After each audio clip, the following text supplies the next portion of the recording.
Watching the station covering all of the DMV. This is DC News Now.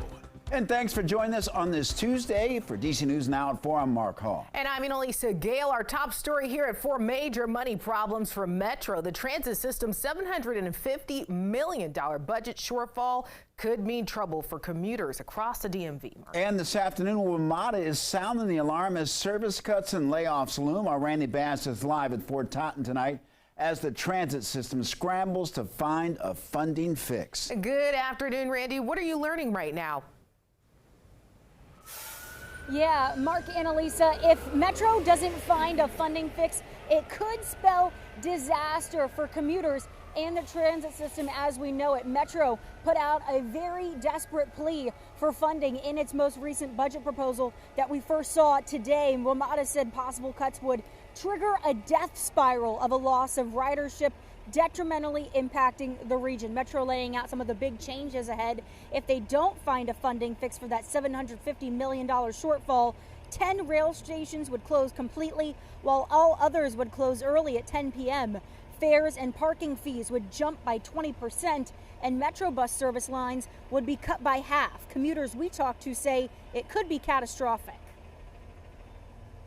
I don't think there's any coming back for this region without Metro. It would, dramatically change Washington for the worse. Over the last, 50 years, they've made enormous investments in the Metro, and it's a shame to see those go to waste.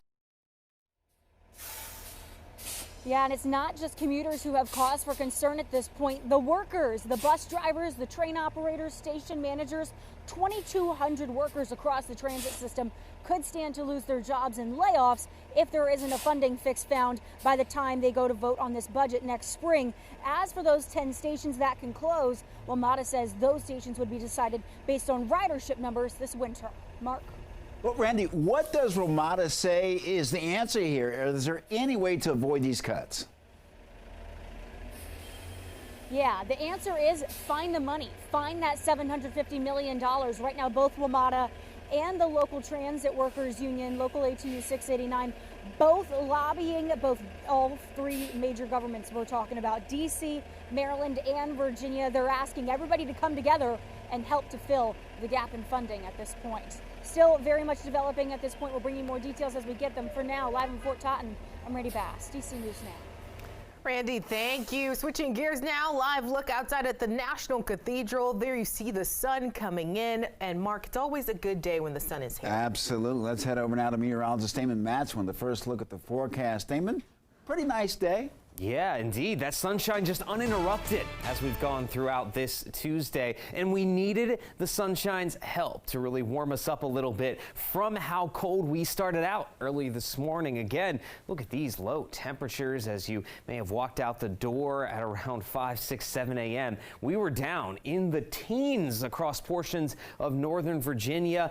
On average, we saw mostly 20s out there everywhere in the DMV outside of D.C. It was one of the only locations where we stayed just above the 30-degree mark, but a very frosty, very cold start. Thankfully, though, here's the effect that sunshine did have. We managed to get those temperatures into the middle and upper 40s for the most part. D.C. sitting at 47, and across parts of the Shenandoah Valley, we even noticed a couple of 50-degree readings. Not too bad, and well, the sunshine certainly helped, but also calmer winds didn't make it feel as chilly today, where we only had wind speeds at around 5 to 10 miles an hour, and this time coming out of the south, which wasn't really bringing in a lot of warm air, but at the same time, a southerly wind always helps to get those temperatures to come up a little bit. Now, as we head along through the rest of your evening into the night tonight, we can expect more clear, calm conditions with those temperatures steadily falling back down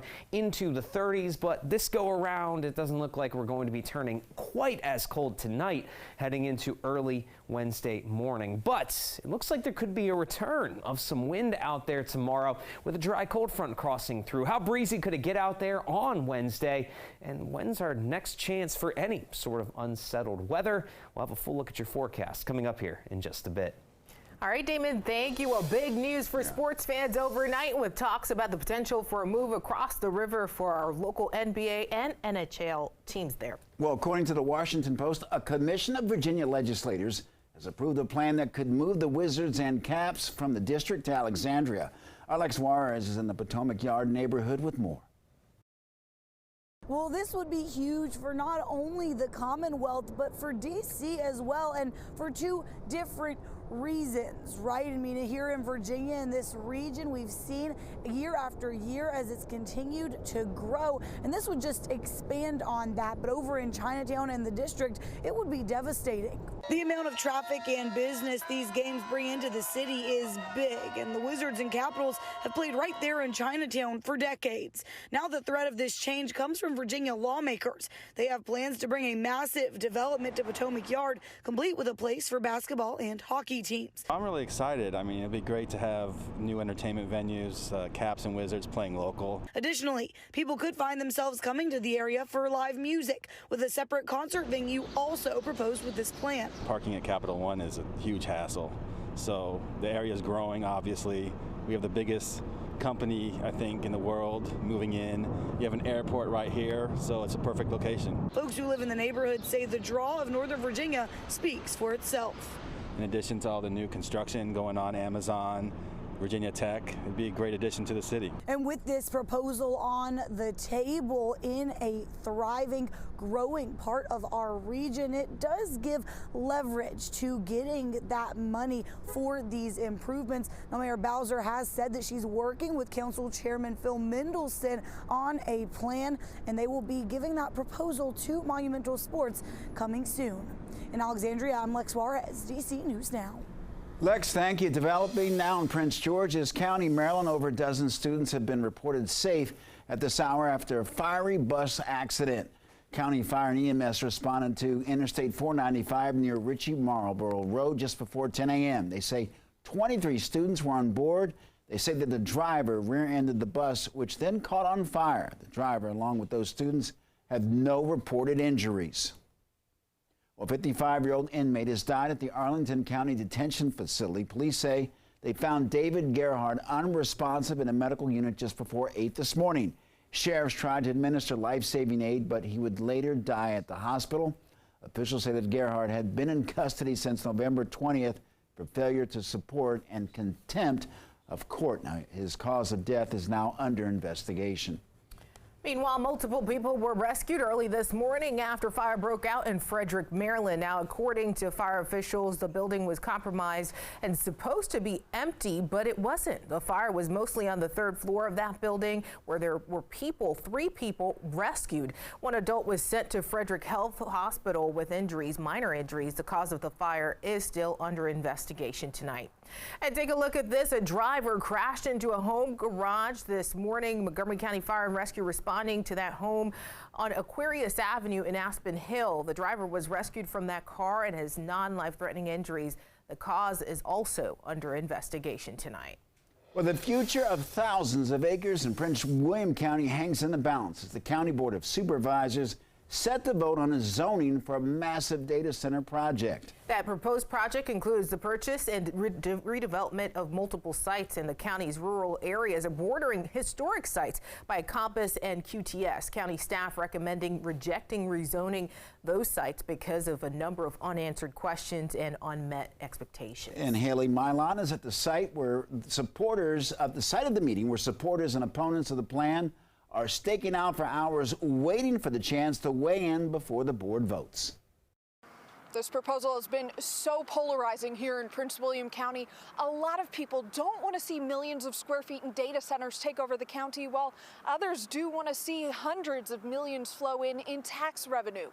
The meeting began at 10 a.m. with staff presentations and questions from board members. After, we'll hear from hundreds of people who signed up to speak during public comment. It'll be a long day. I talked to people who brought sleeping bags and air mattresses. Others are coming for parts of the meeting, going home for a bit and coming back. Many of the people opposed to the project say data centers threaten the rural way of life in the county, while some landowners say the county is already developed and it makes sense to build the data centers. The areas, the corridor has already been established. It is a data center corridor. That comp plan exists. So it's going to change, and the best bet for the county and for Also, the remaining citizens of the county is data centers. It's going to look like a hellscape. It's going to be desolate. And there's a lot of money at stake for many landowners. Some who I've spoken to say that if the rezoning does go through, they're looking at over $1 million per acre that they sell. We'll continue to monitor the meeting as the board moves towards a vote. For now, in Prince William County, Haley Milon, DC News Now.